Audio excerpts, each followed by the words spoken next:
Hola, mi nombre es Jorge Velasco y en este podcast analizaremos la tercera escena propuesta dentro del trabajo final en el curso La lucha por la escuela igualitaria en el mundo contemporáneo, dictado en febrero de 2025 en el Centro de Investigación e Innovación Educativa de Bragado por Viviana Quiñones. Esta escena la elegí porque me gustó lo disruptivo del docente, dando una educación diferente fuera de lo normativo. Una educación diferente que yo necesité en mi adolescencia y que no tuve. La escena me recordó a cómo no fui en mis inicios. Como docente, tenía el prejuicio donde creía que lo más importante era una educación excesivamente academicista, tal vez chipeado como era la educación de mi adolescencia, orientada al contenido y no a la educación integral como ciudadano y persona. Comenzando el análisis, como propone el artista urbano Kevin Lee, intentaremos exponer la invisibilidad de lo visto en la tercera escena.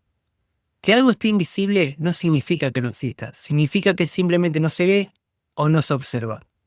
Una pregunta para pensar durante el podcast es, ¿qué hacemos con esa invisibilidad? En esta tercera escena se comienza mostrando algunas cualidades docentes. El desorden del docente junto al pago de los 60 días hábiles muestra el malestar de lo económico junto a la sobresaturación del trabajo. Es interesante ver que el nene, en este desorden, es el que propone la agenda como solución. A mi parecer, esto no es una casualidad. Que sea un nene con guardapolvo simboliza a el que vendrá desde la educación. Simboliza, de alguna forma, un sentimiento de esperanza frente a lo que se viene. Simboliza el foco de que la niñez es la llave de orden en esta sociedad desordenada. Más adelante, aparece un gendarme que acompaña al docente todo el tiempo por su integridad física. Luego, aparece el comienzo de un inicio de clase, donde el gendarme acompaña al docente hasta la puerta y éste se sienta en un banco fuera del aula a esperarlo. El docente le pregunta, ¿qué vas a hacer 2 horas? Y lo invita a ser parte de la clase. El gendarme acepta.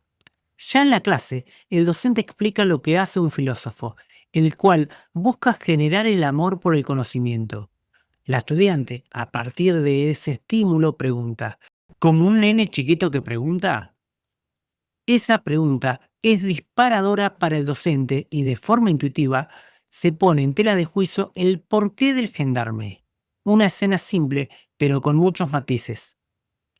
Dentro del aula podemos observar el valor de la palabra y cómo a partir de estas surgen ideas y luego acciones. En esa mención del gendarme se expone la estigmatización, la criminalización del estudiante por parte del Estado, algunos docentes y parte de la sociedad. Tal vez el Estado de alguna forma cita al nombrado Jean-Paul Sartre en el primer encuentro. Cada hombre es lo que hace con lo que hicieron de él. Pero no para recuperar una mirada positiva, conciliadora y contenedora por las posibles interrupciones biográficas de los estudiantes, sino en una mirada represora y normalizadora. El porqué del gendarme es exponer la invisibilidad, mostrarle a los estudiantes una realidad que aceptan y que no ven. Es interpelarse en esas preguntas incómodas que hacen que se replanteen su realidad. ¿Realmente se necesita de la seguridad del gendarme? ¿Realmente se necesita del cuidado de los bienes personales? Esta interpelación no es solo como ejemplo para exponer una nueva forma de pensar a los estudiantes, sino una proposición de autocrítica a nosotros los docentes. ¿Realmente nosotros no somos ese gendarme en nuestras aulas? ¿Qué hacemos? Dice el docente y termina la escena. A partir de ahí reflexiono y pienso, ¿qué hacemos con esa interpelación? ¿Qué hacemos con esa pregunta incómoda? ¿Somos docentes estigmatizadores y por lo tanto desiguales en nuestra educación? ¿O somos docentes liberadores del pensamiento e igualador de oportunidades? Esta es la pedagogía diferente que se propone dentro del curso, como la que tiene el docente en la película en relación a su parte atenta a su posibilidad de ser director de cátedra de filosofía.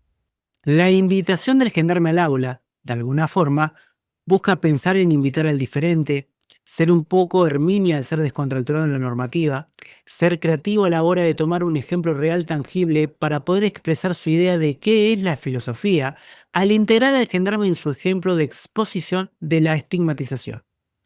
Esto es también pensar en Paulo Freire al recuperar el saber del mundo del estudiante y relacionarlo con la palabra. Cuando la estudiante pregunta, como cuando los nenes dicen por qué, un detalle de color es la cuestión de distinción de roles que hace el docente. Cómo una persona puede tener múltiples conductas y responsabilidades acorde al rol. Evaristo como persona no necesariamente debe ser Evaristo como gendarme. Tal vez es un llamado a la reflexión para pensar en cómo somos los docentes adentro y fuera de las aulas.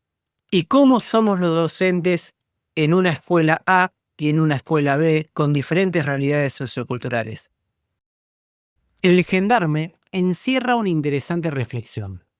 Evaristo como gendarme es la representación del Estado, al igual que el docente es la representación del Estado en las aulas. De una forma indirecta, llegamos a la conclusión a partir de lo que lee el docente en el libro El Leviatán de Thomas Hobbes, que la clase sin el gendarme es la ley de la selva, aunque con el gendarme vivimos reprimidos. Nuevamente, el gendarme es el Estado en el aula de esa escena. Una pregunta interesante es, en nuestras aulas, ¿somos el gendarme? ¿Somos represores? ¿Somos liberadores? ¿O un intermedio entre estos conceptos? Esta escena nos invita a generar en nuestros estudiantes el amor por el conocimiento, a que tengan y tengamos una actitud de vida diferente, a hacerse preguntas que interpelen, que molesten, a generar nuestra propia autocrítica, nuestra autoevaluación de conductas y estrategias frente a olas heterogéneas y desiguales. Para finalizar, dejo unas preguntas. ¿Qué hacemos con la estigmatización? ¿Qué hacemos con esa invisibilidad? ¿Qué hacemos con nuestro rol docente en las aulas heterogéneas desiguales? ¿Qué hacemos con nuestras estrategias? ¿Qué hacemos como sociedad? ¿Qué hacemos como Estado? En sí, ¿qué hacemos?